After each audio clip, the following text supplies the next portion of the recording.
অনেক সকাল সকাল ঘুম থেকে আজকে উঠেছি আর পরিবেশটা অনেক সুন্দর ছিল। আলহামদুলিল্লাহ। আসসালামু আলাইকুম। আমি ভালো আছি, আশা করছি আপনারা যে যেখানে আছেন সবাই ভালো আছেন। দেখেন কতগুলো গাট্টি বস্তা নিয়ে আজকে আমি আপনাদের সাথে নতুন আরও একটি ভিডিও নিয়ে হাজির হলাম। তো সব কিছু রেডি করে নিয়েছি, এখন আমরা রওনা হব জন্য। আর রওনা হচ্ছি কোথায়? ঢাকার উদ্দেশ্যে। আল্লাহর রহমতে আবার চলে যেতে হচ্ছে ঢাকাতে। তো গ্রামে এসেছিলাম বেশ কিছুদিন, আলহামদুলিল্লাহ ভালো ছিলাম, ভালো লাগছিল। এখন মেয়েও কষ্ট পাচ্ছে, মেয়ে কান্নাকাটি করছে, যেতে চাইছে না, ওর মনটা খুবই খারাপ। বেশ কিছুদিন ছিল, তো এর মধ্যেই হাজব্যান্ড নিতে চলে এসেছে, না বলেই চলে এসেছে। আর এখন যেহেতু স্বামী সংসার, মেয়েরা হচ্ছে দায়িত্ব নিয়ে সংসার করতে হয়, হাজব্যান্ড নিতে চলে এসেছে, যেতে তো হবেই। তো একদিনের মধ্যেই ঝটপট করে রেডি হয়ে নিয়ে সব কিছু নিয়ে ঢাকার উদ্দেশ্যে রেডি হয়ে গেলাম। আল্লাহর রহমতে তো এতগুলো বস্তা বাস্কি দেখে আমার হাজব্যান্ড অনেক হাসাহাসি করছে আর বলছে যে আমি তো পারবো না, সব কিছু তুমি নিয়ে যাবে। তো আল্লাহর রহমতে আমাদের কারোরই নিতে হয়নি। বিপদে পড়লে সবাই সবাইকে সাহায্য করে।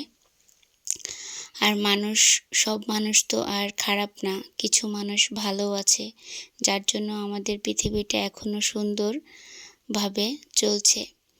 আল্লাহর দুনিয়াতে কয়জন ভালো হয়, কয়জন খারাপ হয়, ভালো মন্দর মাঝেই পৃথিবীটা চলছে। এই যে চাচি শাশুড়িরা সব, বাচ্চারা সব বিদায় দেওয়ার জন্য চলে এসেছে রাস্তায়। আর এই যে সবাই আমার মেয়ের খেলার সাথী, এরা সবাই আমার মেয়ের সাথে খেলেছে। তো সবাই কষ্ট পাচ্ছে চলে যাচ্ছি জন্য। আমার মেয়েও সবাইকে মিস করবে অনেক। আসলে শহরের মানুষের থেকে গ্রামের মানুষগুলো একটু হলেও ভালো হয়, আর তাদের মনগুলো একটু হলেও সুন্দর হয়। কেউ কারো পিছে এতটা লেগে থাকে না, কিন্তু আবার যখন লাগে তখন ছেড়ে দিয়ে কথা বলে না।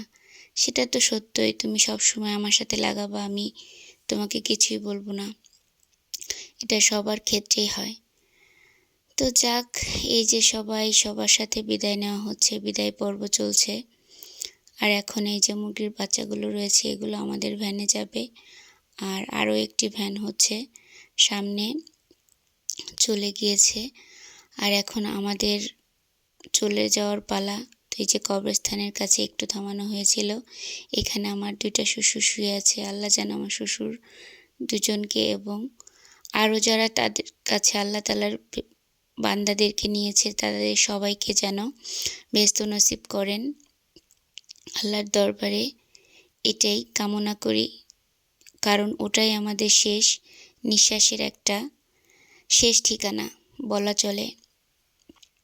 এটাই তো সত্য যে ওইটাই আমাদের, যত গরিব ধনী কোটিপতি যে যাই যেখানেই থাকুক না কেন, ওইটাই আমাদের শেষ নিদ্রা, শেষ ঠিকানা।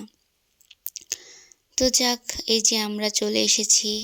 আমরা বেশ আমাদের গ্রাম থেকে মেন মানে শহর পর্যন্ত, শহর বলা চলে না এটাকে, গ্রাম থেকে যে বাজারটা হয় শহরের, সেই বাজারের ব্রিজ পর্যন্ত আমরা চলে এসেছি এখন।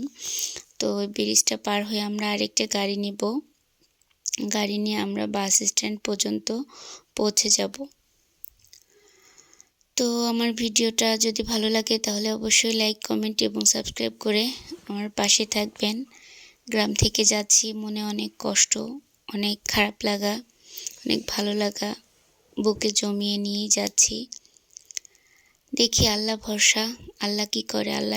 আল্লাহ তো বান্দার ভালোর জন্যই সব কিছু করে। তো যেটা হচ্ছে সেটাই মেনে নিচ্ছি।